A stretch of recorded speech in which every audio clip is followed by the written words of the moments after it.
25 Feb का morning paper जो है वो डिस्कस करते हैं। सबसे पहले एक छोटा सा सिंपल पेंडुलम का सवाल है और फॉर्मूला बेस्ड सवाल है। टाइम पीरियड सिंपल पेंडुलम में दे रखा है और मुझसे पूछ ही रखा है कि बताओ कि g की वैल्यू क्या होगी। सो t is equals two of course 2π√L/g। मुझे g पूछा है तो बड़े आराम से कह सकता हूँ g इज इक्वल्स टू क्या लिखो बेटा, g is of course 4π² L/t²। सही तो लिखा ना बेटा, स्क्वायर कर दिया था 4π² L/g, g ऊपर गया बेटा, नीचे t² आ गया। That is 4π²। लेंथ की वैल्यू मुझे सवाल के अंदर दे रखी है 2 मीटर अपॉन बेटा टी का स्क्वायर, टाइम पीरियड दे रखा है 2, उसका स्क्वायर बेटा 4 cancel, that comes out with 2 times π²। 2 times π² बेटा आपका जो सबसे पहला ऑप्शन है वो आपका आंसर आ जाएगा। ठीक है बच्चों, आगे चलते हैं।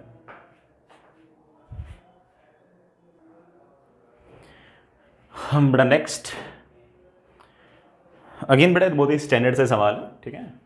ए train is passing by a pole with uniform acceleration a. It front end when passes it has a speed u, it back ends when it passes it has a speed v। Find the speed of middle part when it passes by the pole. जैसे मान लीजिए कि यहाँ कहीं कोई, अरे ये क्या कर दिया, बड़ा मान लीजिए कि यहाँ कहीं कोई पोल है और ऐसे कोई ट्रेन है, ऐसे मान लीजिए L लेंथ की ट्रेन है, L लेंथ की ट्रेन है। इस ट्रेन का जो आगे वाला पोर्शन है जब यहां से गुजरता है तो इसकी वेलोसिटी u है। इसी ट्रेन का जो बैक वाला पोर्शन है जब यहां से गुजरता है तब इसकी वेलोसिटी v है। मुझसे पूछा है कि जब ट्रेन का मिड वाला पॉइंट यहां से गुजरेगा तो वेलोसिटी कितनी होगी। तो वेरी सिंपल, ट्रेन का एक्सेलरेशन मान लेते हैं सामने की तरफ हमारे पास a है, ठीक है, और लेंथ में मान लेता हूं एक बार के लिए L है। ट्रेन जब L डिस्टेंस आगे चली जाएगी तो एक तरह से ट्रेन की वेलोसिटी v हो गई है। तो बड़े आराम से कह सकता हूं कि v² is equals to u² plus 2 × a × s। Displacement is L।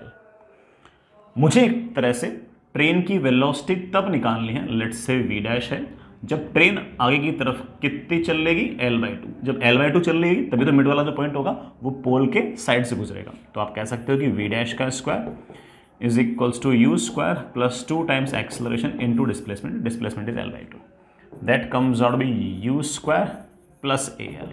u² तो ठीक है, मैं al को ऊपर से लिख सकता हूँ, क्या लिख सकता हूँ, v² माइनस u² अपॉन 2, और इससे मेरे पास आ गया v' का स्क्वायर इज इक्वल्स टू बड़ा क्या, v² प्लस u² अपॉन 2 का रूट। बड़ा स्क्वायर हटा देना, कोई ना कोई ऑप्शन ऐसा होना चाहिए। हाँ बड़ा ऑप्शन है, कौन सा, सेकंड ऑप्शन है। चलिए बच्चों आगे चलते हैं। एक और सवाल है बेटा, ठीक है, ये सवाल अच्छा है। ऐसे अगर जिन बच्चों ने एग्जाम दिया होगा उनके हिसाब से अगर देखें तो बड़ा सवाल तो अच्छा ही है, मतलब एग्जाम के हिसाब से तो अच्छा ही है। घर पर बैठ कर ये सवाल करो तो बहुत ही आसान है, और घर पर अगर करते हो तो ठीक है बेटा, बहुत टेंशन कम रहती है, बड़े आराम से सवाल बन जाता है। एग्जाम में थोड़ा सा मुश्किल है ना, थोड़ा टाइम लगता है, ऐसा नहीं कि बहुत ही मुश्किल है, एडवांस लेवल का सवाल तो नहीं है, लेकिन जैसे 2 पिछले स्लॉट के अंदर पेपर पूछे गए थे ना, उसके मुकाबले सवाल थोड़ा सा टफर है। हमारे पास एक स्फीयर है ऐसे, इसका मास है m, रेडियस है लेट से r, ठीक है। यहां से 3r डिस्टेंस दूर, यहां से 3r डिस्टेंस दूर दूसरा कोई पार्टिकल पड़ा है जिसका मास मैं एक बार के लिए स्मॉल m मान लेता हूं। तो मुझे कहा गया है कि यहां पर ग्रेविटेशनल फील्ड जो है वो g1 है। ग्रेविटेशनल फील्ड होती है पूरे के पूरे स्फीयर की वजह से, ग्रेविटेशनल फील्ड होगी g, इसका मास अपॉन बड़ा डिस्टेंस का स्क्वायर, डिस्टेंस का square obviously comes out to be 9r², ठीक है। अब मैंने क्या किया, अब मैंने इसके अंदर से है बेटा, मैंने इसके अंदर से ऐसे कैविटी कट कर दी u, ये खाली जगह है, r/2 रेडियस की कैविटी कट कर दी, r/2 रेडियस की कैविटी कट कर दी। रेडियस r/2 है तो ऑब्वियस बात है कि जो कैविटी गायब हुई है उसका मास m/8 होगा, क्योंकि स्फीयर है ना, तो volume is 4/3πr³, radius half है तो मास 1/8 है। तो एक तरह से m/8 जो मास है आपने यहां से गायब कर दिया, और मुझसे फिर से पूछा है कि यहां पर ग्रेविटेशनल फील्ड क्या होगी। तो मेरे पास एक जुगाड़ है, पूरे स्फीयर की वजह से ग्रेविटेशनल फील्ड निकाल लो, वो मुझे पता है G1, उसमें से माइनस कर दो कौन सी, ये जो स्फीयर था यहां पर, ये जो स्फीयर था, इस स्फीयर के कारण यहां पर कितनी ग्रेविटेशनल फील्ड होगी उसको माइनस कर दो। इसके कारण पहले पूरे की वजह से ग्रेविटेशनल फील्ड निकाल ली यहां पर, फिर इसकी वजह से ग्रेविटेशनल फील्ड निकाल दिया यहां पर, और पूरे में से अगर मैंने इस स्फीयर के कारण जो ग्रेविटेशनल फील्ड थे उसको माइनस कर दिया तो जो बाकी पोर्शन बचा हुआ था उसकी वजह से ग्रेविटेशनल फील्ड आ गई। तो आप कह सकते हो G1 माइनस इसकी वजह से आएगी G मास, मास बेटा m नहीं m/8 अपॉन सेंटर से डिस्टेंस का स्क्वायर, बेटा इसका सेंटर तो यहां कहीं, यहां से यहां तक की डिस्टेंस, बेटा ये डिस्टेंस कितनी होगी, टोटल है 3r, ये बेटा r/2, तो ये आ गया 3r माइनस r/2, बेटा that comes out to be 5r/2, that is of course 25r²/4। बेटा ये तो मुझे पहले से पता ही है, that is Gm/9r² minus minus minus minus minus Gm/50r², 50 है ना बेटा, Gm/50r²। ठीक है बेटा, कोई रेशो वेशो पूछ रखा है, निकाल लेते हैं। इसमें से इसमें से Gm/r² तो कॉमन आ गया, 1/9 minus 1/50, that comes out to be Gm/r², बड़ा 50 में से 9 गया, 41/9 इंटू 50। पहले वाला G अपॉन दूसरा वाला G बेटा रेशो पूछ रखा है, तो है ना, पहले वाला G तो हो गया है Gm/9r² डिवाइड बाय नया वाला G वाला हो गया 41 Gm/9 इंटू 50r²।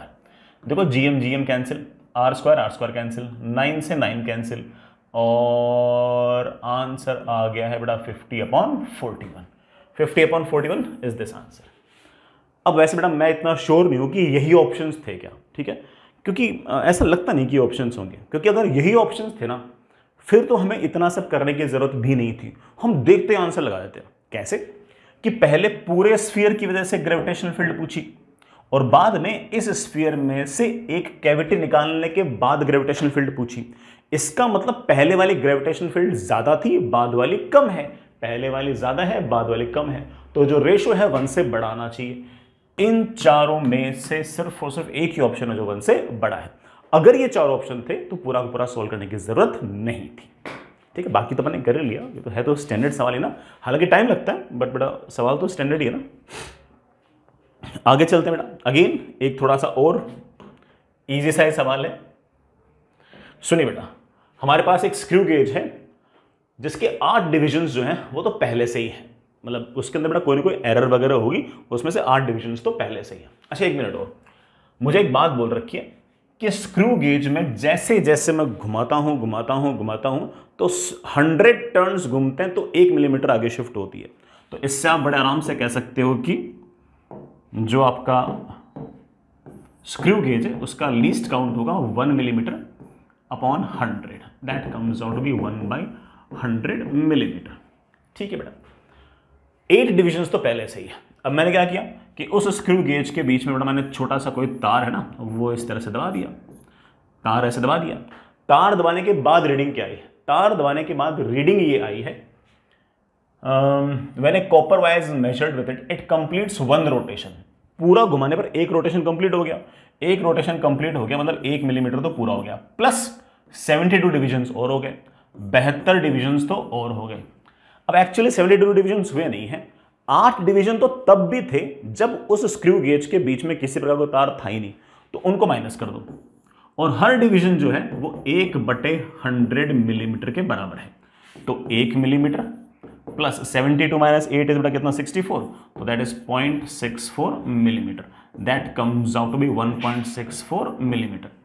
अब यार 1.64 मिलीमीटर जो है वो तो ऑफ कोर्स बेटा इसका डायमीटर है। मुझसे क्या पूछ रखा है, रेडियस पूछ रखा है, डायमीटर पूछ रखा है, बेटा रेडियस पूछ रखा है तो हाफ कर देना, that comes out to be 0.82 millimetre.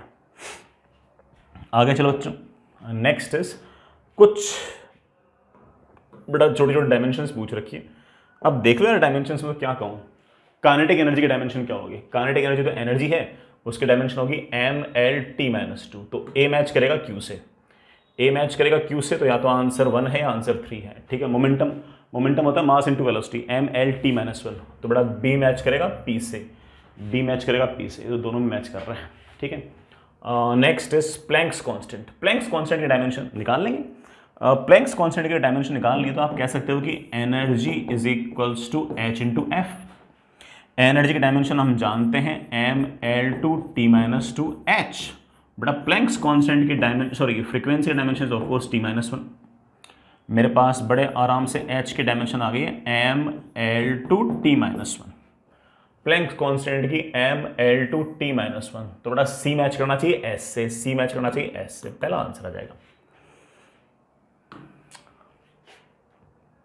अगला सवाल बेटा, ये अगेन थोड़ा सा आसान सवाल है अगर पहले से पता हो तो, अदरवाइज पूरा सोल्व करना पड़ता है।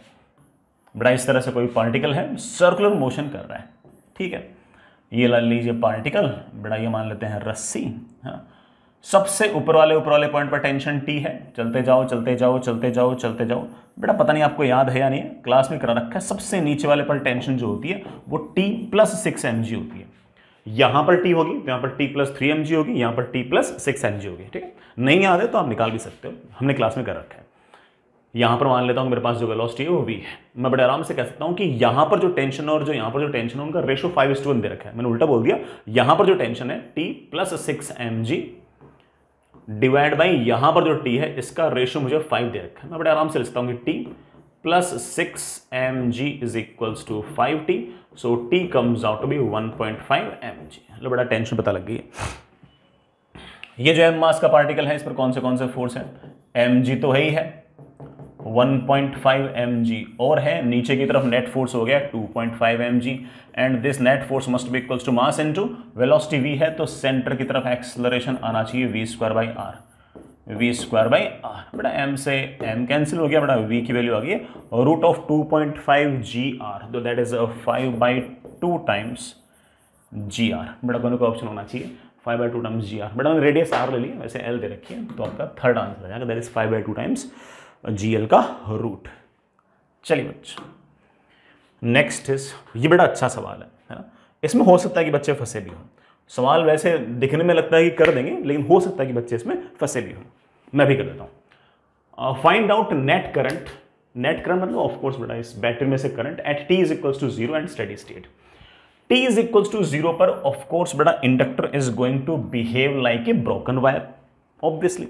तो t इज इक्वल्स टू 0 पर आपका इंडक्टर ब्रोकन वायर की तरह बिहेव करेगा, तो t इज इक्वल्स टू 0 पर आपका डायग्राम ऐसा होगा।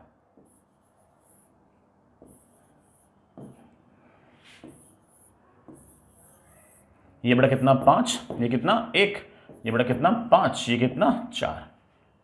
ये तो ब्रोकन है, उसे दिखाने की जरूरत नहीं, तो ब्रोकन वायर है, उसमें करंट ही नहीं जाएगा।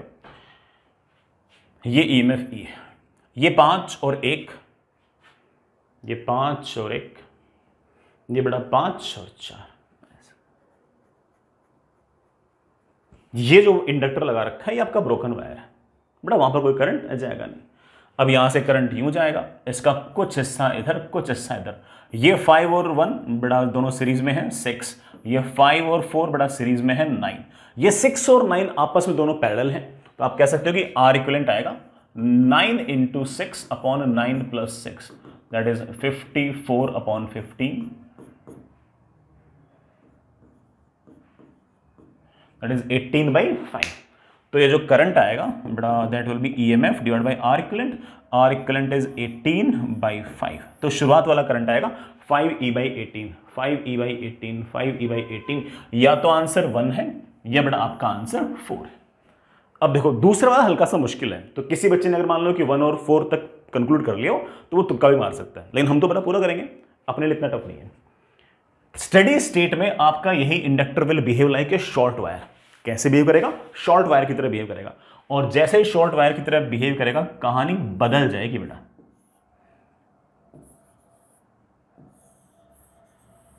This is 5 ohm, this is 1 ohm, this is 5 ohm, this is 4 ohm, और ये बेटा आपका शॉर्ट वायर है। ऐसे शॉर्ट वायर है तो इसका मतलब यहां का पोटेंशियल और यहां का पोटेंशियल सेम है। चलो मैं इस पॉइंट को ए बोल दूं, तो ये वाला पॉइंट भी आपका ए है। ये वाला पॉइंट अगर आपका x है तो ये वाला पॉइंट आपका y है। चलो मैं इसको रीड्रॉ कर लेता हूं। डायग्राम थोड़ा सा हो सकता है कि आपको मुश्किल लग रहा हो, मैं इस डायग्राम को एक बार रीड्रॉ कर लेता हूं। ये बैटरी है, ये बैटरी है जिसका EMF E है। हायर पोटेंशियल की तरफ मैंने x बोल दिया है, लोअर पोटेंशियल की तरफ मैंने y बोल दिया। x और a बेटा मैं यहां के दिखा देता हूं। x और a के बीच में 5 ओम का रेजिस्टेंस है, दिखा दो 5 ओम। y और a के बीच में 1 ओम का रेजिस्टेंस है, y और a के बीच में 1 ओम का रेजिस्टेंस है, दिखा दो। y और a के बीच में 4 ओम का रेजिस्टेंस है, 4 ओम का रेजिस्टेंस है। a और x के बीच में 5 ओम का रेजिस्टेंस है, a और x के बीच में 5 ओम का रेजिस्टेंस। हो गया बेटा, काफी हद तक काम बन गया। अब ध्यान से देखो, ये दोनों 5 आपस में दोनों कैसे हैं? पैरेलल। ये 1 और 4 आपस में दोनों कैसे हैं? पैरेलल। फिर ये दोनों आपस में कैसे हैं? सीरीज। तो 5 और 5 कितना हो गया? 5/2। 4 and 1, 4 and 1 कितना हो गया? 4/5। और ये दोनों आपस में कैसे हैं? सीरीज। तो ये मेरे पास आर इक्विवेलेंट आ गया। एलसीएम कितना आ गया? 10 अगर मेरे पास एलसीएम आ गया, ये तो आ गया 25, ये मेरे पास आ गया 8, दैट इज 33/10। करंट कितना आएगा? करंट आएगा EMF डिवाइड बाई 33/10। बड़ा पहला ऑप्शन आ गया, दैट इज 10E/33। ये आपका आंसर। चलिए बच्चों, ये फिर भी बड़ा अच्छा सवाल था। आगे चलो बच्चों, नेक्स्ट इज, इसमें थोड़ी सी कैलकुलेशन जरूर है और सवाल ने थोड़ा सा बच्चों को परेशान किया है। कैलकुलेशन ने परेशान किया है, बाकी कॉन्सेप्ट ने इसमें आपको परेशान नहीं किया है। ठीक है, पहले बोल दूं, मेरे पास 1-2 बच्चों के फ़ोन भी आए, उन्होंने कहा कि सर मैं इस सवाल के अंदर मैंने काफ़ी टाइम लगाया। हालांकि लगाना नहीं चाहिए था, सवाल देखते ही पता लग जाता है कि इसके अंदर थोड़ा सा समय लगेगा। फॉर्मूला तो आसान सही है लेकिन समय लगेगा। तो अगर आप इसको एग्जाम टाइम में इस तरह के सवाल को अगर आप लीव करते हो, खासतौर से कल जो बच्चे एग्जाम देते हैं उनके सामने अगर इस तरह का सवाल आता है तो आप लीव कर सकते हो, आखिर में टाइम बचे तो कर लेना। एक बहुत ही अच्छा बच्चा था, उसने बड़ा बहुत जल्दी एग्जाम फिनिश कर दिया, तो उसने बाकी टाइम के अंदर इसको कर भी लिया है ना, और अप्रोक्सीमेट आंसर लगा भी दिया। 2 प्लैनेट्स हैं, 1 and 2 of mass this and this respectively revolve around earth. ठीक है बेटा, वैसे प्लैनेट्स नहीं होगा, मेरे ख्याल सैटेलाइट्स होंगे। ठीक है, at height 600 kilometre and 1600 kilometre above the earth surface respectively. ठीक है बेटा, ये मेरे पास अर्थ का रेडियस में r मान रहा हूं, मास में एक बार के लिए m मान रहा हूं। अर्थ की सरफेस से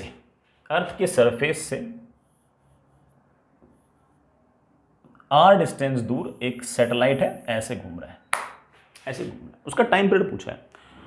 टाइम पीरियड हम लोग जानते हैं t is equals to 2π under root of centre से distance, that is r plus r1 raise to power 3 upon capital G times ये बड़ा हमारे टाइम पीरियड का फॉर्मूला है। ऑब्वियस बात है बेटा, दोनों टाइम हमें वैल्यूज रखनी पड़ेगी और दोनों टाइम बेटा वैल्यूज रख के हम लोगों को इसका आंसर निकालना पड़ेगा। एक बार आपके पास आएगा time period, that is equals to 2π under root of, radius है 6400 किलोमीटर, बड़ा किलोमीटर है, प्लस r1 कितना बेटा? 600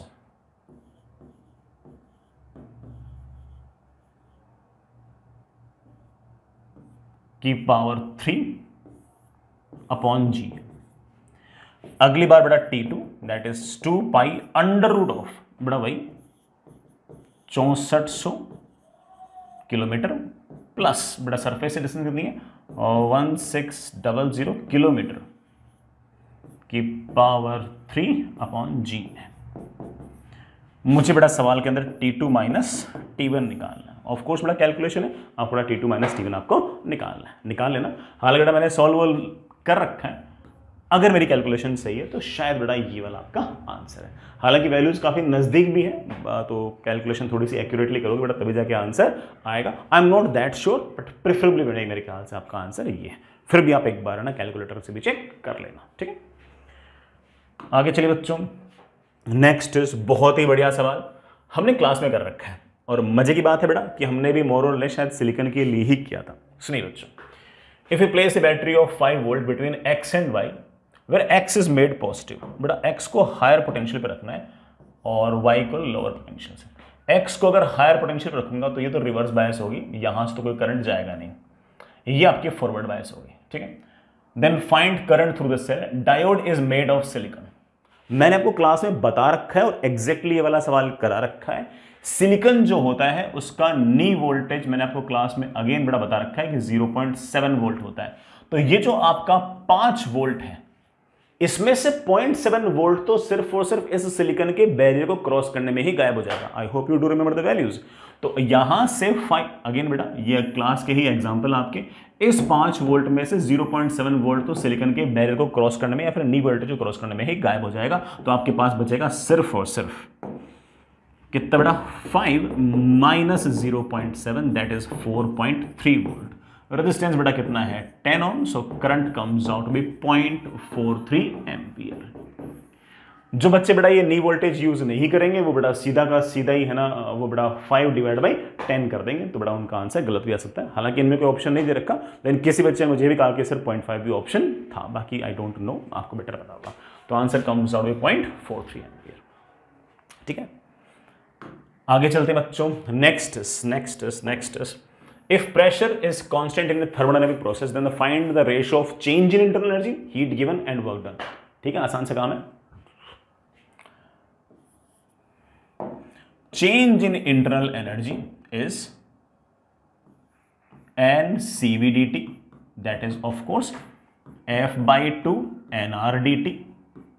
दैट कम्स आउट बेटा कौन सी गैस है बेटा CP है। अच्छा बेटा CV सीधा लिखा हुआ है तो मैं सीधा लिख सकता हूं, that is 5/2, that is 5/2 times nR dt। रही बात बेटा वर्क डन की, यू नो दैट कि it is P delta V फिर या फिर बेटा nR डेल्टा T। बेटा हम dt के टर्म में लिख रहे हैं तो आप इसको nR dt लिख सकते हैं। चलो ठीक है, अच्छी बात है, ये वर्क डन है। और रही बात बेटा तुम्हारे dq की, तो इन दोनों को ऐड कर दो बेटा। मेरे ऐड करूंगा तो मेरे पास आ जाएगा NCP dt या फिर 7/2 टाइम्स nR dt। रेशियो निकालोगे तो nR dt तो क्या आ जाएंगे गायब। पहले du आया है 5/2 इस टू dq आया है 7/2 इस टू 1। बेटा 2 को ऊपर ले जाओ तो 5:7:2। बेटा this was relatively the easier question. ये बेटा आपका थोड़ा सा आसान वाला सवाल है ना। चलिए बच्चा, नेक्स्ट इज, यही बड़ा आसान सवाल था और मोर और लेस ऐसा ही सवाल बेटा मेरे ख्याल से पहले और दूसरी शिफ्ट के अंदर भी पूछ रखे थे। ऐसा से सवाल पूछ रखा था। अल्फा पार्टिकल और प्रोटॉन को बेटा हमने पोटेंशियल डिफरेंस 200 वोल्ट के अक्रॉस एक्सेलरेट किया है, उनकी डी ब्रोगली वेरिएंस का रेशियो पूछा है। हम जानते हैं कि lambda is equals to h/mv। Momentum को मैं लिख सकता हूं √2m इंटू काइनेटिक एनर्जी को लिख सकता हूं q इंटू v। जैसे पहले अल्फा पार्टिकल का अगर डी ब्रोगली वेरिएंस निकालना है that is h/√2 times alpha particle का मास, जो शायद पहले और दूसरे स्लॉट में सवाल थे उसमें भी अल्फा पार्टिकल ही था शायद, मास 4 टाइम्स AMU, तो 4 ही लिख दूं, रेशियो निकालना है। अल्फा पार्टिकल तुम जानते हो बेटा दैट इज 2He4, इसका चार्ज बेटा +2E होता है, तो चार्ज में लिख देता हूं 2E, बड़ा वोल्टेज तो V, 200 वोल्ट है, मैंने इसको V लिख दिया, वो तो कैंसिल हो जाएगा। इसी तरह से प्रोटॉन का h/√2 टाइम्स मास, बड़ा उसका मास तो 1 AMU, चार्ज उसका E इंटू V, दोनों का रेशियो पूछा है, दिस अपॉन दिस पूछा है मुझसे, lambda P upon lambda alpha पूछा है। Lambda P upon lambda alpha पूछा है तो मेरे पास रूट में 2 1 ये तो नीचे आ गया और 2 4 2 ये बड़ा ऊपर आ गया, बाकी से तो कैंसिल हो गए। 2 से बड़ा 2 क्या हो गया कैंसिल। बड़ा मेरे ख्याल से तो √8 आ रहा होगा, √8 can also be written as बेटा क्या 2√2, तो 2√2 आपका आंसर है। ठीक है बच्चों, आगे चलते हैं। अगला सवाल अगेन बेटा फॉर्मूला बेस्ड टाइप का सवाल है। current I is flowing in a coil and 2 points B1 and B2 are on the axis of a coil at a distance 0.05 meter and 0.2 meter respectively. Find the ratio of magnetic field at point B1 and B2. No sorry, ratio दे रखा है, then find the radius of coil. सिर्फ formula based सवाल है. ये आपके पास बड़ा कोई coil है, ये बड़ा आपके पास कॉइल है और इसका रेडियस मुझे पता नहीं है और या इसमें कोई ना कोई करंट वगैरह जा रहा है. मुझसे मैग्नेटिक फील्ड का फॉर्मूला मुझे पता है, mu naught N I R square upon 2 times R square plus X square की पावर 3/2. ठीक है बेटा, एक पॉइंट बड़ा किसी और डिस्टेंस पे, दूसरा पॉइंट बड़ा किसी और डिस्टेंस पे और मैग्नेटिक फील्ड के रेशियो दे रखे हैं. जैसे ये जो 0.05 मीटर है मैं इसको x1 लिख रहा हूँ और 0.2 जो है मैं इसको एक बार के लिए x2 लिख रहा हूँ. ठीक है, और पहले वाले पॉइंट पर मैग्नेटिक फील्ड आएगी mu naught N I R square upon 2 times R square plus x1 का स्क्वायर की पावर 3/2. दूसरे वाले पॉइंट पर मैग्नेटिक फील्ड आएगी mu naught N I R square upon 2 times बेटा क्या आर स्क्वायर प्लस x2 का स्क्वायर की पावर 3/2. मुझे सवाल के हिसाब से ये दे रखा है कि b1 upon b2 is equals to 8. मैंने दिस अपॉन दिस किया तो ये गायब, ये गायब और मेरे पास आ गया है b1 अपॉन b2 इज, ये चला जाएगा ऊपर तो मेरे पास जाएगा आर स्क्वायर प्लस x2 का square are square plus x1 का स्क्वायर पूरे की पावर 3/2 इज इक्वल्स टू कितना 8. ठीक है बेटा, 8 का बेटा मैंने क्या किया स्क्वायर, मेरे पास आ गया आर स्क्वायर प्लस x2 का square are square plus x1 का स्क्वायर. 8 का बेटा स्क्वायर कितना हो गया 64 की पावर 1/3 कितना हो गया 4. ये आ गया मेरे पास 4. मेरे पास आ गया आर स्क्वायर प्लस x2 का square is equals to 4 times R square plus 4 times x1 का स्क्वायर. मेरे पास आ गया 3 टाइम्स आर स्क्वायर, बड़ा सीधा लिखो ना, that is R square is equals to x2 का स्क्वायर माइनस 4 टाइम्स x1 का स्क्वायर डिवाइड बाई 3. सिर्फ वैल्यूज रखनी बेटा, मैंने सही तो कैलकुलेशन किया ना, उधर गया 4 टाइम्स, अरे नहीं उल्टा कर दिया मैंने, सही किया x2 का स्क्वायर माइनस 4x1 का स्क्वायर अपॉन 3. सिर्फ और सिर्फ वैल्यूज पटकनी है. चलो पटकते हैं. x2 का स्क्वायर बेटा, x2 किसको लिया था मैंने, x2 लिया था मैंने 0.2 को, तो कितना आ गया 2/10 का स्क्वायर माइनस 4 टाइम्स x1 कितना लिया था 5/100. This divided by 3.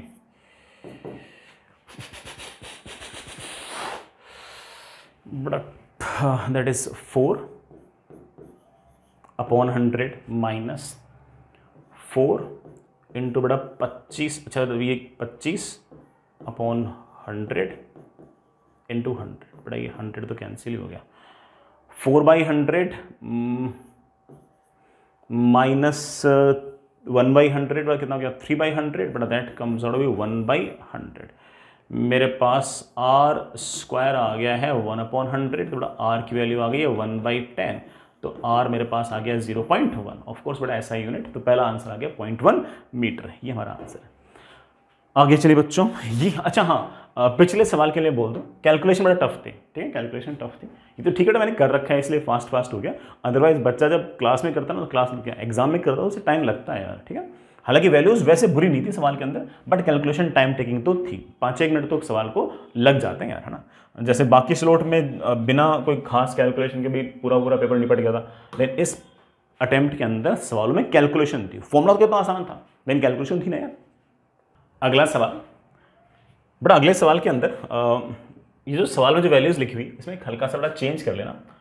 और मुझे एग्जैक्टली नहीं पता कि सवाल में क्या लिखा हुआ था, बट मुझे किसी तरह से आंसरेबल फॉर्मेट में है, तो मैं इस पहले वाले प्लेन को बड़ा YZ प्लेन कह रहा हूँ. बड़ा मैं इसको YZ प्लेन कह रहा हूँ. ठीक है, तो एक बार इसको YZ प्लेन रीड करना, उसके बाद अपन सवाल को करते हैं. ठीक, तो चलिए बच्चों सिचुएशन देखिए कैसी है. मान लीजिए बड़ा ये x एक्सिस, ये y एक्सिस और आपकी तरफ आता हुआ z एक्सिस, ये x ये y आपकी तरफ आता हुआ z, ठीक है। इलेक्ट्रिक फील्ड 3/5 ई नोट, मतलब x एक्सिस की तरफ तो इलेक्ट्रिक फील्ड है 3/5 of E note, y axis के अलोंग इलेक्ट्रिक फील्ड है 4/5 ऑफ ई नोट। पहला वाला जो प्लेन है वो y z प्लेन है, ये रहा y ये रहा z, ऐसे प्लेन है, एक प्लेन यूं है यूं। तो पहला वाला जो प्लेन है वो बड़ा कुछ ऐसा है और इसका एरिया मुझे दे रखा है 0.2। इसमें से कितना फ्लक्स गुजरेगा, ये वाली लाइंस तो गुजरेंगी नहीं, ये वाली इलेक्ट्रिक फील्ड तो गुजरेगी नहीं, ये वाली इलेक्ट्रिक फील्ड गुजरेगी। तो पहला वाला जो फ्लक्स आएगा बेटा दैट विल बी कितना था बेटा 3/5 ऑफ ई नॉट, क्योंकि सिर्फ और सिर्फ यही वाली इलेक्ट्रिक फील्ड गुजर रही है, multiplied by this area is 0.2। दूसरा वाला जो सरफेस है वो बेटा एक्स जेड प्लेन में है, ये रहा एक्स ये रहा जेड, तो दूसरा वाला प्लेन ऐसे यूं है। तो second plane is something like this, ऐसा सा प्लेन है।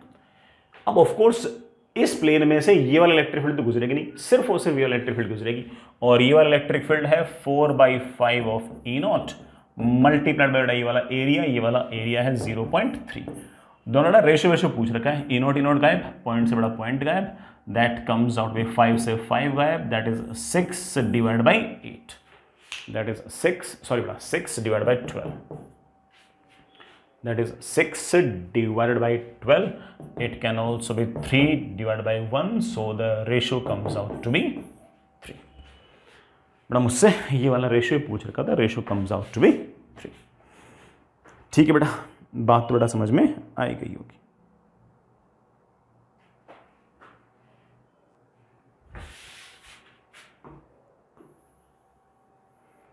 That is 6 divided by 12, बड़ा ratio comes out to be half, बड़ा ratio comes out to be half।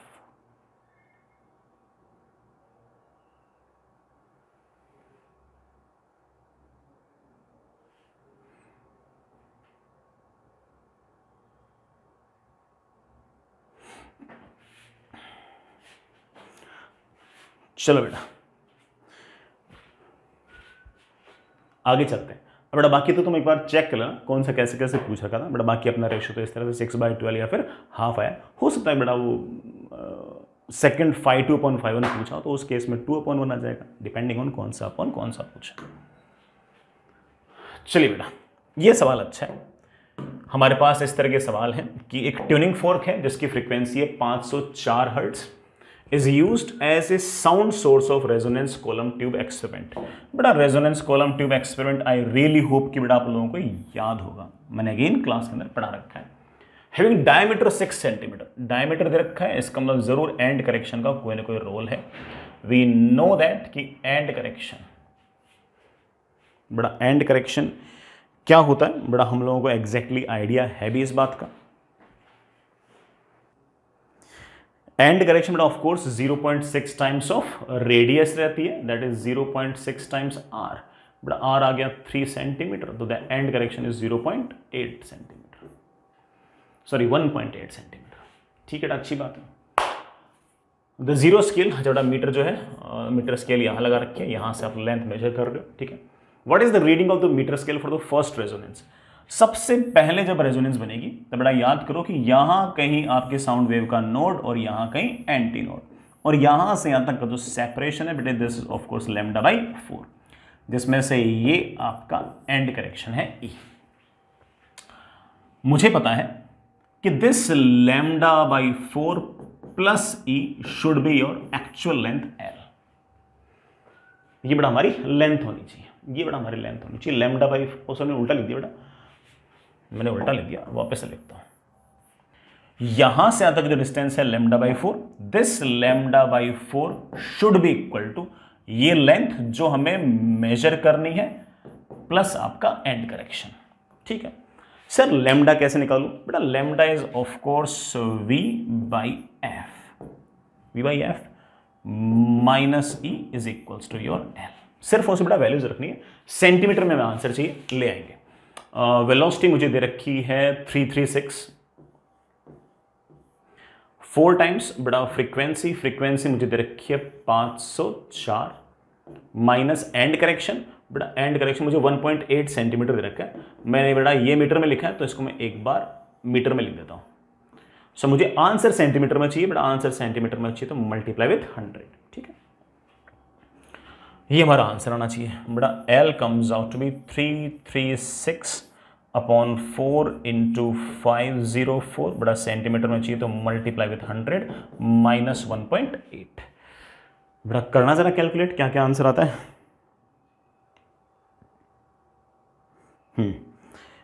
336 multiply width of course 100 divided by 4 divided by 504। चलो division भी अच्छा ही था, इतना बड़ा टफ तो नहीं था। दैट इज 16.66, दिस माइनस 1.8, बड़ा ये आया 14.86। 14.86 के आसपास बड़ा आंसर है। कोई ऑप्शन है क्या? हाँ बड़ा ऑफ कोर्स ऑप्शन है, पहला ऑप्शन आपका आंसर, ठीक है। चलिए हाँ बेटा, next is the value of L and C, all the given values are in RMS। बेटा वैसे सवाल के अंदर लिखा हुआ था कि ये स्विच है और हमने इस स्विच को ऑफ कर रखा है, तो बेटा इसको तो हटा ही दो, इसका तो कोई मतलब ही नहीं है ना। जो करंट है वो बेटा यूं जाएगा, अल्टरनेटिंग करंट होगा वो यूं जाएगा। कैपेसिटर, रेजिस्टेंस और इंडक्टर ये तीनों की तीनों आपस में सीरीज में। और रेजिस्टेंस के अक्रॉस पोटेंशियल डिफरेंस मुझे 15 वोल्ट दे रखा है। Of course 15 volt is RMS value. मैं कह सकता हूं कि this 15 volt must be equal to IRMS multiplied by resistance, बड़ा resistance is 60, so IRMS comes out to be 0.25 ampere. काश हमसे सवाल के अंदर IRMS पूछ रखा होता है, 0.5 एम्पियर, ठीक है, अच्छी बात है। इंडक्टर के अक्रॉस वोल्टेज मुझे दे रखा है 20 and that must be equals to I into XL। I है बड़ा ऑफ कोर्स 0.25 लिख दो, बड़ा 1/4 लिख दो, and XL is of course बड़ा ओमेगा इंटू L। ओमेगा मुझे दे रखा है 100 इंटू L। मुझसे L पूछा है कितना होगा, L होगा 20 इंटू 4 अपॉन 100, बड़ा that comes out to be 0.8। Of course सब कुछ SI यूनिट में यूज किया तो हेनरी, तो या तो ये आंसर है या ये आंसर है। अब कैपेसिटेंस और निकालना है, एग्जैक्टली ऐसा आ जाएगा। कैपेसिटर के अक्रॉस पोटेंशियल डिफरेंस है 10 वोल्ट, तो आप कह सकते हो 10 volt must be equals to IRMS that is 1/4 into XC। XC की वैल्यू आ गई है 40 ohm and XC is of course बड़ा 1 अपॉन ओमेगा इंटू C। मेरे पास C की वैल्यू आ गई है बड़ा कितनी, C आया ऊपर, that is 1 upon omega into 40, 1 upon omega, omega कितना है 100 इंटू 40। ये बड़ा कैपेसिटेंस है। सारे माइक्रोफेरेड में पूछे हैं, इससे तो फेरेड में आएगा, माइक्रोफेरेड में निकाल रहा है तो मल्टीप्लाई विद 10⁻⁶। ये आ गया आपका आंसर माइक्रोफेरेड में। 1 2 3, ये 3 0 गायब, तो 10⁻³ अपॉन 4 माइक्रोफेरेड, बड़ा 1000/4 दैट इज 250 माइक्रोफेरेड। बड़ा answer comes out to be 1। आगे चलिए बच्चों, अगेन बड़ा इजियर सवाल। हालांकि इस मतलब इस पेपर के अंदर भी आसान सवाल खूब थे, जो टफ थे उनमें टाइम लग रहा था, लेकिन इस बार टफ भी थे। ऐसा नहीं कि पहले वाले स्लॉट की तरफ कोई टफ सवाल था ही नहीं, इसमें टफ भी थे। 3 पार्टिकल है, प्रोटॉन, ड्यूट्रॉन और अल्फा पार्टिकल, ठीक है, अच्छी बात है। हैव इक्वल मोमेंटम, ठीक है, अच्छी बात है। They are projected in uniform magnetic field such that their velocity magnetic field are perpendicular, तो बड़ा सर्कुलर मोशन करेंगे, ऑब्वियस बात है। Then the ratio of magnetic force acting on them is, वो पूछा है बेटा, मैग्नेटिक फोर्स पूछा है और उनकी वेलोसिटी का रेशियो पूछा है। वेलोसिटी का रेशियो तो सटाक से आएगा, वेलोसिटी का रेशियो तो बड़ा सटाक से आ जाएगा। मुझे पता रखा है कि तीनों का मोमेंटम सेम है। अब हमारा कौन से पार्टिकल है, पहले तो है प्रोटॉन, फिर है ड्यूट्रॉन और तीसरा बड़ा कौन सा है, अल्फा पार्टिकल। प्रोटॉन का मास अगर m है तो ड्यूट्रॉन का मास बड़ा 2m है और अल्फा पार्टिकल का मास बड़ा कितना है, 4 है। ड्यूट्रॉन तुम जानते हो ना बड़ा, deuteron is of course 1h2, जिसके पास एक प्रोटॉन और एक न्यूट्रॉन है। रही बात बड़ा चार्ज की, इसका चार्ज E, इसके पास बड़ा एक ही प्रोटॉन है तो चार्ज E, इसका चार्ज बड़ा जरूर 2E। खैर इसका मोमेंटम और इसका मोमेंटम सेम है, तीनों का मोमेंटम सेम है, मतलब m into V1 is equals to 2m into V2 is equals to 4m into V3। m से m बड़ा क्या हो गया, कैंसिल। मैं बड़े आराम से कह सकता हूँ कि v1 is equals to 2 times v2 is equals to 4 times v3। v1 जो है वो v2 का डबल है, v1 जो है वो v2 का डबल है, और v2 जो है वो v3 का डबल है। तो बेटा मुझसे पूछ क्या रखा है कि v1 is to v2 is to v3 क्या होगा बेटा, मेरे ख्याल से 4 इज टू 2 इज टू 1, इससे ये डबल, इससे ये डबल, तो 4 इज टू 2 इज टू 1। बेटा वेलोसिटीज का रेशो तो 4 इज टू 2 इज टू 1 होगा। 4 इज टू 2 इज टू 1 इसमें भी ऑप्शन है बेटा, 4 इज टू 2 इज टू 1 इसमें भी ऑप्शन है वेलोसिटीज में। तो मुझे फोर्स वो निकालना पड़ेगा, निकाल लेंगे, फोर्स में निकाल लेंगे। फोर्स हम जानते हैं कि जैसे मैग्नेटिक फील्ड के अंदर एंटर करेंगे बेटा, फोर्स की वैल्यू तुम जानते हो, that is Q V B, B हर एक के लिए सेम है, तो जो क्यू इंटू वी का रेशो है वही इनके फोर्स का रेशो है। अब देखो पहले वाले के लिए प्रोटॉन के लिए फोर्स आ जाएगा F1 इज इक्वल्स टू, उसका चार्ज है E, वेलोसिटी है V1। दूसरे वाले का फोर्स आ जाएगा, चार्ज है E, बड़ा वेलोसिटी है V2। तीसरे वाले के लिए फोर्स आएगा F3, चार्ज है बड़ा कितना 2E, वेलोसिटी है V3। डिवाइड किया बड़ा V1 is to V2 is to V3, बड़ा मुझे पहले से पता है, that is 4 is to 2 is to 1। बड़ा यहां पर तो 4 लिख दो, यहां पर 2 लिख दो, और यहां पर एक 2 पहले से 2 लिख दो, तो 4 इज टू 2 इज टू 2, मतलब 2 इज टू 1 इज टू 1, ये आपका आंसर आ गया। 2 इज टू 1 इज टू 1, तो ये वाला गलत है बड़ा, ये वाला सही। तो आपका पहला आंसर आ गया। ठीक है, आसान सा सवाल। चलो बच्चों एक और सवाल, अगेन बेटा थोड़ा सा कैलकुलेशन वाला सवाल तो है, लेकिन सवाल देखते ही बच्चे के दिमाग में कॉन्सेप्ट तो समझ में आता है कि सर करना क्या है। हाँ कैलकुलेशन में थोड़ा सा टाइम लग सकता है, बट बच्चे को समझ में आता है कि सर मुझे करना क्या है। मुझे है ना 2 कोहेरेंट सोर्सेज हैं, ठीक है, एक की वजह से इंटेंसिटी I1 है, एक की वजह से इंटेंसिटी I2 है, दोनों का रेशियो बड़ा मुझे दे रखा है 2x, ठीक है, अच्छी बात है। फिर उसके बाद I max minus I minimum divide by I max plus I minimum का रेशियो मुझसे पूछा है, निकाल देंगे बेटा। I मैक्सिमम बेटा पता नहीं आपको याद है या नहीं, that is root I1 plus root I2 का whole square, I minimum is root I1 minus root I2 का होल स्क्वायर। मुझे रेशियो निकालना है I max minus I minimum, sorry बेटा हाँ, upon I max plus I minimum. करते बेटा, I max is of course I1 plus I2 plus 2 times root I1 root I2, ठीक है, minus I minimum is I1 plus I2 minus 2 times root I1 root I2 divide by same plus same, ठीक। I1 बड़ा क्या हो गया, cancel, तो ऊपर तो आ गया 4 टाइम्स रूट I1 I2, नीचे I1 2I1 I2 2I2, और जो 2 टाइम्स रूट I1 I2 थोड़ा वो क्या हो गया मेरे पास, कैंसिल, लो बेटा मेरे पास कैंसिल हो गया। आई होप बेटा इतना समझ में आ गया होगा, इतनी बात थोड़ा पल्ले पड़ गई होगी। फोर्स से बेटा ये कैंसिल हो गया, this comes out with 2, that is 2 times, दोनों को ऊपर नीचे I2 से डिवाइड कर दो। I2 से अगर डिवाइड करूंगा तो रूट में जाएगा, तो I2 का स्क्वायर आ जाएगा, इसमें से एक तो कैंसिल हो जाएगा, और यहां पर मेरे पास I1 अपॉन I2 प्लस 1 बच जाएगा। I1 अपॉन I2 मुझे सवाल पहले से दे रखा है, that is 2 times root of I1 upon I2 that is 2x divide by I1 upon I2 that is 2x plus 1।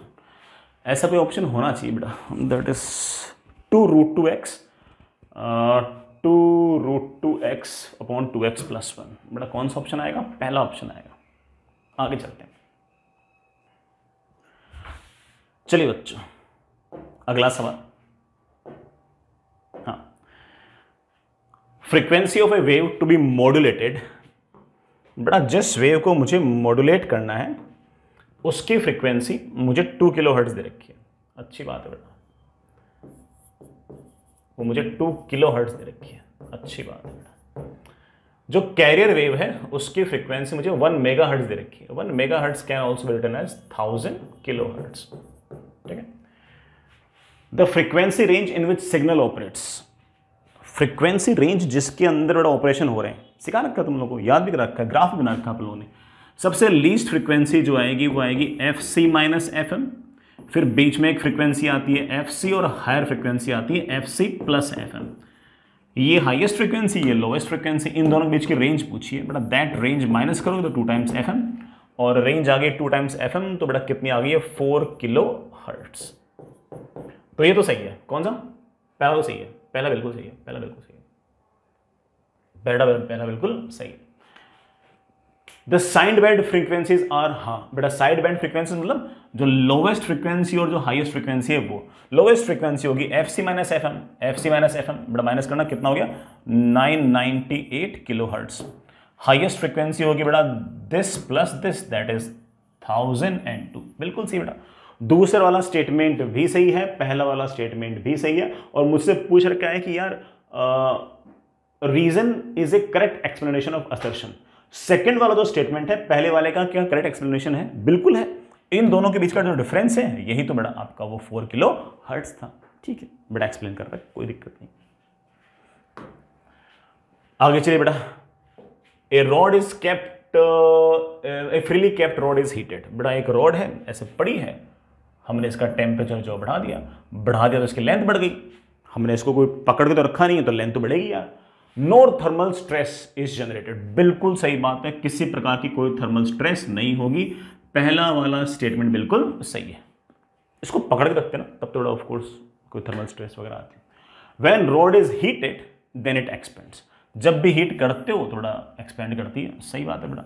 दूसरा वाला स्टेटमेंट भी सही है, लेकिन दूसरा वाला स्टेटमेंट क्या पहले वाले स्टेटमेंट को क्या करेक्ट एक्सप्लेन कर रहा है? नहीं, दोनों इंडिपेंडेंट स्टेटमेंट है। पहले वाले के अंदर थर्मल स्ट्रेस नहीं आई है, इसके पीछे कोई मुझसे पूछेगा सर क्या कारण है, तो मैं कहूंगा कि बेटा आपने ना इसके जो दोनों एंड्स हैं इनको बांध नहीं रखा, इसलिए स्ट्रेस नहीं आई है। अगर आपने बांध रखा होता तो ऑफकोर्स बेटा कोई ना कोई स्ट्रेस आ जाती। तो ठीक है बेटा, दोनों स्टेटमेंट इंडिपेंडेंटली करेक्ट है, कोई करेक्ट एक्सप्लेनेशन जैसी कोई बात नहीं है, ठीक है। आगे चलते हैं, चलो बच्चों अगला, 2 planets have same escape velocity. बेटा एस्केप वेलोसिटी का फॉर्मूला होता है √2 टाइम्स gm/r, ठीक है बेटा, बट डिफरेंट मासेस अलग हैं लेकिन एस्केप वेलोसिटी सेम है। हो सकता है जिसका मास ज्यादा हो उसका रेडियस भी ज्यादा हो, क्या होगा? हो सकता है, हो तो सकता है। For same escape speed m1r1 should be equal to m2r2, झूठ। दूसरा स्टेटमेंट तो गलत हो गया। एस्केप वेलोसिटी सेम होने के लिए m/r सेम होना चाहिए, m into r सेम नहीं होना चाहिए। बल्कि अगर ऐसा लिखा होता ना कि m1r1 is equals to m2r2, पहले वाले प्लेनेट का मास अपॉन रेडियस, दूसरे वाले प्लेनेट का मास अपॉन रेडियस, ये दोनों बराबर होते तब जाके मैं ऐसा बोलता कि स्टेटमेंट 2 करेक्ट है। अथवा बेटा स्टेटमेंट 2 गलत है, पहला स्टेटमेंट सही है दूसरा गलत है, पहला सही है दूसरा गलत है बेटा, मेरे ख्याल से तो थर्ड आंसर आना चाहिए। आगे चलिए बच्चों, बढ़िया सवाल है बेटा, हालांकि बनना चाहिए था यार, बनना चाहिए था, अच्छा सवाल है लेकिन बनना चाहिए। अगेन हमने क्लास में कर रखा है, 2 रेडियोएक्टिव सब्सटेंस है बेटा, एक मेरे पास X है, एक मेरे पास Y है, having N1 and N2 nuclei initially, इसके नंबर ऑफ न्यूक्लियाई N1 थे, इसके नंबर ऑफ न्यूक्लियाई N2 थे। Half life of X is half of the half life of Y, ठीक है बेटा। अगर इसकी हाफ लाइफ T है तो बेटा इसकी हाफ लाइफ 2T, अच्छा उल्टा कर लेता हूं, इसकी हाफ लाइफ अगर T है तो इसकी हाफ लाइफ बेटा T/2 है। ये रैपिडली डिके हो रहा है, ये रैपिडली डिके हो रहा है, अच्छी बात है बेटा। The number of undecayed nuclei of X and Y becomes equal, अच्छा बेटा after a time of 3 half life, 3 half life के बाद the number of undecayed nuclei of X and Y becomes equal, then the find the value of N1/N2। कितने बचे हैं वो दोनों के बराबर हो जाते हैं कितने टाइम बाद? y की 3 हाफ लाइफ के बाद, इसकी 3 हाफ लाइफ हो गई तो पक्की बात है कि इसकी तो 6 हाफ लाइफ हो गई। सर कैसे? सुनना, मान लो टोटल टाइम हो गया t, ये इसकी 3 हाफ लाइफ के बराबर है, दैट इज 3 टाइम्स इसकी हाफ लाइफ। इसकी कितनी हाफ लाइफ होगी? लेट्स से n टाइम्स इसकी हाफ लाइफ है t/2। सॉल्व करो इसको, t से t बड़ा क्या हो गया? कैंसिल, 2 गया ऊपर, n की वैल्यू आ गई 6। तो इस टाइम तक इसकी 3 हाफ लाइफ हो चुकी है, इसकी 6 हाफ लाइफ हो चुकी है। ठीक है, अब सुनना, फॉर्मूला कौन सा बेस्ट रहेगा? फॉर्मूला ये वाला लगाना, n is equals to n naught e raise to power minus lambda t. ये वाला फॉर्मूला लगाना तो बेवकूफी है, मैंने आपको फॉर्मूला एक और सिखा रखा है। ये वाला फॉर्मूला तब लगाते हैं जब लैम्डा दे रखा हो, जब हाफ लाइफ दे रखी होती है तो फॉर्मूला बेस्ट होता है n is equals to n naught upon 2 raise to power n। n क्या है? हाफ लाइफ की संख्या। अब 3 हाफ लाइफ बाद इसके पार्टिकल्स की संख्या होगी n2 upon 2 raise to power 3। 6 वही जो टाइम है वो इसके 6 हाफ लाइफ है। 6 हाफ लाइफ बाद इसके मॉलिक्यूल्स की संख्या होगी n1 upon 2 raise to power 6। और मुझे बोल रखा है कि ये दोनों बराबर हो गए, बस ठीक है। मुझे पूछ रखा है बताओ n1 अपॉन n2 क्या होगा? n1 अपॉन n2 होगा n1 अपॉन n2, या बेटा n2 अपॉन n1, कुछ ना कुछ इस तरह से पूछ रखा होगा। n1 अपॉन n2 या बेटा n2 अपॉन n1, ऐसा कुछ ना कुछ पूछ रखा होगा। ठीक है ना, तो मुझसे पूछ रखा है कि n1 अपॉन n2 कितना होगा? n1 अपॉन n2 होगा 2 raise to power 6 upon 2 raise to power 3, but that comes out to be 8। अगर n2 अपॉन n1 पूछ रखा है तो 1/8 आएगा। ठीक, वो तुम देख लेना यार। चलिए बच्चों, अगला सवाल, a non conducting container is moving with 30 metre per second. अच्छी बात बेटा। contains 1 mole of monatomic gas inside it. Mass of the gas inside the container is 4u. ठीक है ना, कुछ यूनिट्स होंगी। If the container suddenly stops, then its temperature changes by delta T is x upon 3r, then the value of x. अगर वो stop कर जाएगा तो उसके सारे के सारे जो काइनेटिक एनर्जी है बड़ा वो इंटरनल एनर्जी को बढ़ाने में काम आएगी। जैसे बेटा रोकोगे तो उस पूरी की पूरी गैस की जो काइनेटिक एनर्जी है वो बेटा सारे के सारी इंटरनल एनर्जी में चेंज हो जाएगी। Kinetic energy is of course half into m into v square. ये इंटरनल एनर्जी में चेंज होगी। मोनोटोनिक गैस दे रखी है तो that must be equals to 3/2 nr delta टी, that is equals to half. बेटा मास बेटा 4 दे रखा है, जो भी यूनिट्स होंगी, ठीक है, मल्टीप्लाइड बेटा 30 का square should be equal to 3/2 number of moles बेटा 1 आर में बेटा मुझे आंसर चाहिए इनटू डेल्टा टी। देखना बेटा कुछ सेट हो रहा है क्या? ये 2 है बेटा, मेरे पास आ गया 2 इंटू 2 इंटू 30 का स्क्वायर तो कितना हो गया 900 upon 3r is delta t. बेटा 3 से ये कितना हो गया 300 इंटू 4 बेटा कितना हो गया 1200 upon r is equals to delta t. बेटा बाकी एक बार जो भी सवाल है उसकी वैल्यूज वगैरह भी देख लेना यार। बेटा उसकी वैल्यूज वगैरह, अच्छा बेटा मुझे x अपॉन 3r के हिसाब से लिखना है, तो मेरे पास आ गया x/3 इज इक्वल्स टू 1200। बेटा x की वैल्यू आ गई है 3600। ठीक है ना, 3600 आंसर लिख सकते हो। बाकी एक बार वैल्यूज और चेक कर लेना। चलिए बेटा अगला सवाल, an object is placed 10 centimetre from a convex lens. बेटा कॉन्वेक्स लेंस से 10 सेंटीमीटर दूर है and when placed 20 centimetre from it image produced have same height. ठीक है बेटा, ये आपका कॉन्वेक्स लेंस है, 10 सेंटीमीटर दूर रखता हूं और 20 सेंटीमीटर दूर रखता हूं, दोनों ही टाइम पर इमेज जो प्रोड्यूस है उसकी हाइट सेम आती है। सर ऐसा कैसे हो सकता है? बट ऐसा हो सकता है एक केस के अंदर आपकी जो इमेज बनेगी, जैसे नज़दीक वाला जो पॉइंट है ना, उस केस जब ये ऑब्जेक्ट नज़दीक है उस टाइम पर ज़रूर इमेज इस तरफ बन गई होगी, और जब यहाँ पर होगा तब बड़ा इमेज इस तरफ बन गई होगी, और इसकी हाइट और इसकी हाइट बड़ा क्या आ गई होगी? सेम आ गई होगी। तो हाइट सेम आ सकती है, बस ये ज़रूर है कि बड़ा ऑफ कोर्स है ना, इसकी हाइट पॉजिटिव तो इसकी हाइट नेगेटिव है। तो यहाँ पर m1 is not equal to m2 but m1 is equals to minus m2, दोनों में साइन का अंतर है। वैसे तो मैग्निफिकेशन का आप फॉर्मूला पूरा लगा सकते हो, लेकिन मैंने तुम्हें एक अलग से भी सिखा रखा है, दैट इज f/f + u। बराबर कर दो बेटा, आंसर आ जाएगा।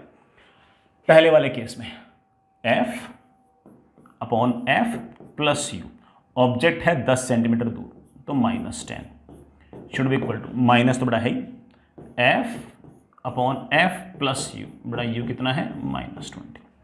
मेरे पास आ गया f upon f -10 is equals to f upon, बड़ा माइनस माइनस मैंने निपटा दिया, 20 माइनस एफ।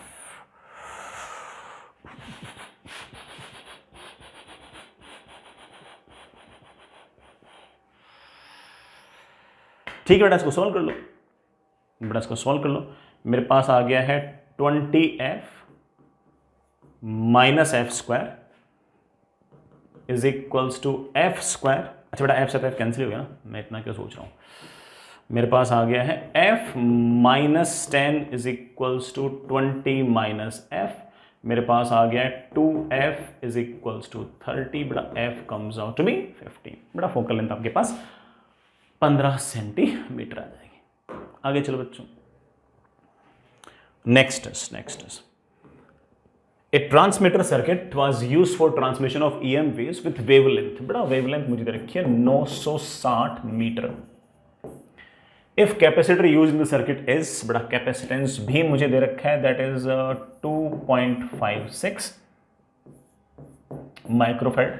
सेल्फ इंडक्टेंस मुझे दे रखा है P इंटू 10⁻⁻⁸। EM वेव्स के अंदर बड़ा अगेन ये फॉर्मूला तुम जानते हो कि बेटा omega must be equals to 1/√LC। So omega is of course 2πf, तो 2πf is equals to 1/2π√LC। मुझे निकालना क्या है, मैं कर सकता हूं 4π² इज इक्वल्स टू नीचे, अच्छा मैंने यहां पर दोनों जगह नीचे ले गया ना, तो यहां पर लेता हूं 4π²LC। मुझे क्या निकालना है, L निकालना है क्या, L की वैल्यू आ गई है 1/4π² इंटू C, दैट इज 1/4π²। बड़ा π² लगभग 9.8 के आसपास आता है। F का स्क्वायर फ्रीक्वेंसी का स्क्वायर, बड़ा फ्रीक्वेंसी मुझे सवाल में दे रखी होगी वरना मुझे निकालनी पड़ेगी। बड़ा frequency is of course C/λ, बड़ा C/λ। C है मेरे पास 3 इंटू 10⁻⁸ अपॉन लैम्डा, लैम्डा है बेटा 960, बेटा स्क्वायर तो करना ही था, इंटू C, बेटा C है मेरे पास 2.56 माइक्रो, माइक्रो मतलब 10⁻⁻⁶। इसको बड़ा थोड़ा सा सिंप्लीफाई करें,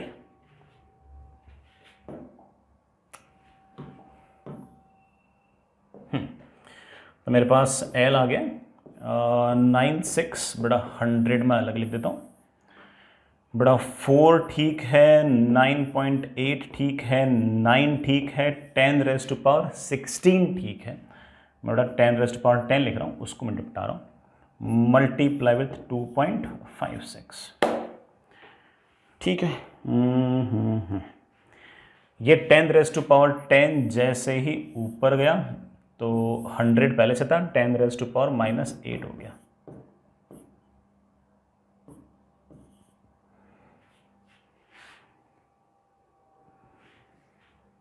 तो मेरे पास ये सारी वैल्यूज आ गई हैं। अब मुझे मल्टीपल बड़ा 10⁻⁻8 की फॉर्म में ही चाहिए। मैं एक बार डिवाइड कर लेता हूँ क्या आता है। ऊपर क्या है, ऊपर है 96 डिवाइडेड बाई 4 डिवाइडेड बाई 9.8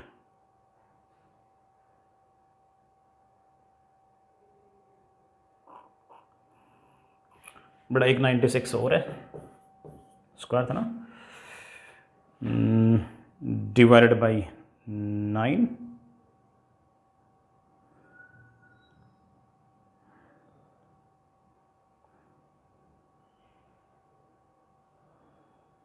बेटा लगभग ये 10.2 इंटू 10⁻⁻8 आ रहा है।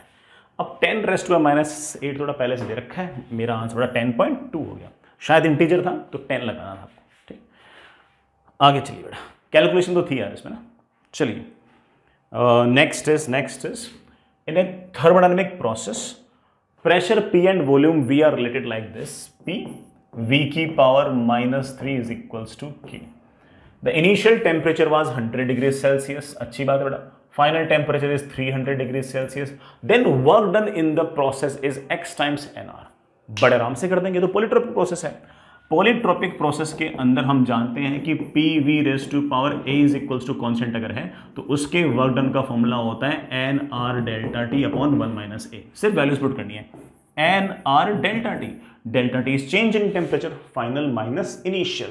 सर ये तो डिग्री सेल्सियस में कोई फर्क नहीं पड़ता, change in temperature degree Celsius और केल्विन में एक ही होता है, डिवाइड बाई 1 माइनस ए बड़ा ये पावर है, दैट इज, तो ये कितना गया 50 टाइम्स एन आर। तो बड़ा जो x है उसकी value comes out to be 50। ये हमारा आंसर आ गया। आगे चलिए बच्चों, नेक्स्ट इज अगेन बेटा सवाल अच्छा है। ऐसा सवाल हम लोगों ने सरफेस टेंशन में कर रखा था, ऐसा ही सवाल बेटा आपको इलेक्ट्रो के अंदर पूछ लिया। इससे थोड़ा सा टफर साइड का एक सवाल जो था वो IIT एडवांस में पूछ रखा था, अपने क्लास में किया था। सवाल सुनिए बेटा, 512 माइक्रोड्रॉप्स है, initially each have potential 2 volt.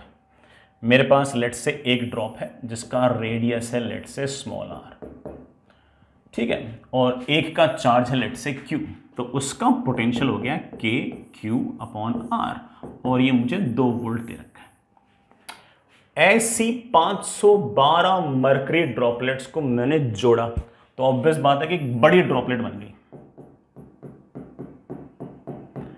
बड़ी ड्रॉपलेट बन गई, लेकिन उसका चार्ज बेटा 52 टाइम्स क्यू होगा। 52 जोड़ रखे ना, अरे 52 नहीं बेटा 512 क्यू होगा। भाई हर का चार्ज क्यू है, तो 512 अगर मर्करी ड्रॉपलेट्स हैं तो बड़ा चार्ज होगा 512 क्यू। इसका रेडियस कुछ और आएगा। सर रेडियस कैसे निकालें? वॉल्यूम कंजर्व से। इसके अकेले का वॉल्यूम है 4/3 पाई आर क्यूब। ऐसी 512 है, should be equal to 4/3 pi r raise to power 3। 4/3 pi बेटा 4/3 पाई बेटा मेरे पास हो गया गायब, मेरे पास आर क्यूब आ गया, that is equals to 512 r raise to power 3। बेटा मेरे पास आ गया capital R is equals to r into 512 की पावर बेटा 1/3। बेटा हिट एंड ट्रायल से आप निकाल सकते हो कि बेटा 512 की बेटा पावर 1/3 विल बी 8, ठीक, 8 इंटू 8 64, 64 इंटू 8 इज 512। नया वाला पोटेंशियल आ गया V dash is equals to k q, 512 q, radius 8R, divide करने के लिए कहा है K से K गायब, Q से Q गायब, R से R गायब। मेरे पास आ गया V dash upon 2, V dash upon 2 is 512/8, that is gives me V dash is equals to 512 divide by 4। बड़ा कितना 128 आएगा, so potential comes out 128 volts. This is your answer. आगे चलिए बच्चों, आसान सा सवाल बेटा, अगेन मोर और लेस क्लास एग्जांपल जैसा सही सवाल है। हमारे पास एक बैटरी है जिसमें पोटेंशियल डिफरेंस जो है बेटा वो टाइम के साथ वेरी कर रहा है, और मुझे इंडक्टर में किसी टाइम पर करंट पूछा है, सॉरी करंट नहीं बेटा एनर्जी पूछी है। एनर्जी तो बात की बात है, पहले करंट निकालो, क्योंकि एनर्जी जो होती है that is of course half LI²। पहले आई तो आई निकालने के लिए यहां से यहां तक KVL लगाओ, यहां से यहां तक पोटेंशियल डिफरेंस आया है 3T। इंडक्टर में बड़ा पोटेंशियल डिफरेंस होता है L di/dt, बड़ा L दे रखा है 2, मैं इसको ऊपर ले आया, that is 3T dt is equals to 2 into di, integrate. जब टाइम 0 था तो करंट 0 था, किसी भी टाइम t पर लेट से बड़ा करंट इज I। बड़ा मेरे पास आ गया that is 3t²/2 is 2 times I, बड़ा करंट की वैल्यू आ गई है 3/4 टाइम्स t²। मुझे किस टाइम पर करंट चाहिए बेटा, कौन सा टाइम है जिस टाइम पर आपको करंट चाहिए? मुझे 4 सेकंड पर चाहिए, तो 4 का स्क्वायर बेटा 1 4 तो cancel, current comes out to be 12 ampere. Sir मुझे करंट नहीं एनर्जी चाहिए। इंडक्टर के पास बेटा एनर्जी होती है हाफ LI², I² इज बेटा ऑफ कोर्स 144, 2 से 2 cancel, energy comes out to be of course 144 joules. बेटा ये आपका आंसर, इजी सवाल। आगे चलते हैं, अगला सवाल। हालांकि सवाल तो मैथ्स टाइप का है, बट चलिए बेटा फिजिक्स में ही पूछ रखा है। एक रेगुलर हेक्सागन दे रखा है, जिसमें एक ए ओ वैक्टर दे रखा है, ए पॉइंट को सेंटर से जोड़ता हुआ, और मुझसे पूछ रखा कि A B vector plus A C vector plus A D vector plus A E vector plus A F vector plus A G vector plus A H vector कितना होगा, निकाल देंगे, और वो भी ए ओ के टर्म्स में, बिल्कुल आराम से निकाल देंगे। मैं फिर से रिपीट कर दूं, बड़ा मुझे निकालना क्या है, मुझे निकालना है A B vector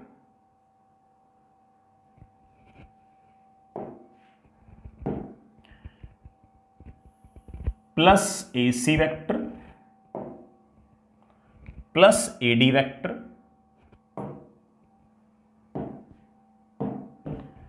plus A E vector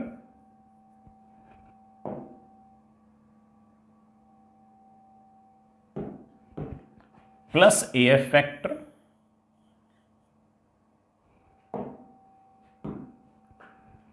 plus A C vector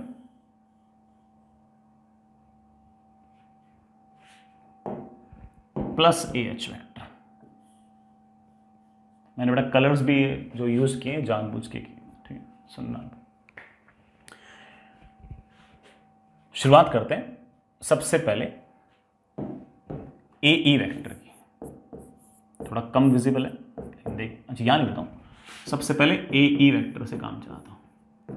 A E vector is of course 2 times A O vector, ये लेंथ बेटा बराबर होगी, डायरेक्शन सेम है। A E vector is 2 times A O vector. चलो बेटा ए ई तो निपट गया, अब आगे सुनो। ए डी वैक्टर में अगर मैं ए एच वैक्टर को जोड़ दूं, भाई vectors are movable in space, A D vector के अंदर मैं ए एच वैक्टर को जोड़ दूं, A D plus A H is equals to A E, triangle of tradition ये कहता है। तो बड़े आराम से कह सकता हूं कि A D plus A H, A D vector plus A H vector, A D vector plus A H vector is A E vector, and A E vector is of course 2 times A O vector. बन गया अपना काम। आगे चलो बेटा, next ये हमारा जो ए एफ वैक्टर है, अगर मैं इसमें ए बी वैक्टर जोड़ दूं, उठाओ बेटा ए बी वैक्टर को उठाओ पैरेलल शिफ्ट करो और यहां रख दो, तो मैं बड़े आराम से कह सकता हूं कि ए एफ के अंदर अगर मैं ए बी जोड़ूंगा तो वापस से ए ई आ जाएगा। A F vector plus A B vector is a e vector, and a e vector is of course 2 times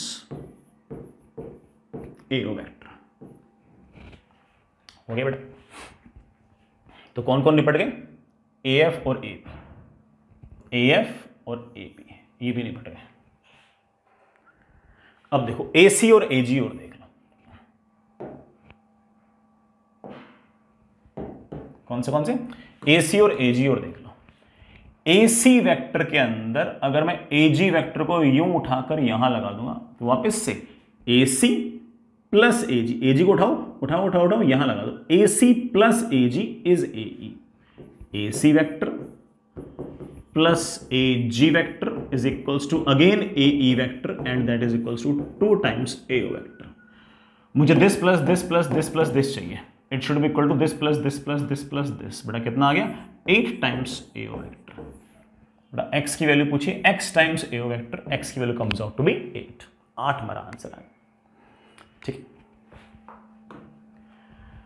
आगे चलो बेटा, नेक्स्ट इज पोटेंशियोमीटर पर एक सिंपल सा सवाल पूछ रखा है, और वो भी एग्जैक्टली उसी कॉन्सेप्ट पर जो हमारा to find unknown EMF standard cell लगाते थे, फिर उसके अक्रॉस कितनी लेंथ बेटा पोटेंशियोमीटर की बैलेंस करती है, फिर अननोन सेल लगाते थे, फिर उसकी कितनी लेंथ बैलेंस करती है, दोनों का रेशियो निकालते थे। बिल्कुल एग्जैक्टली वही वाला सवाल है।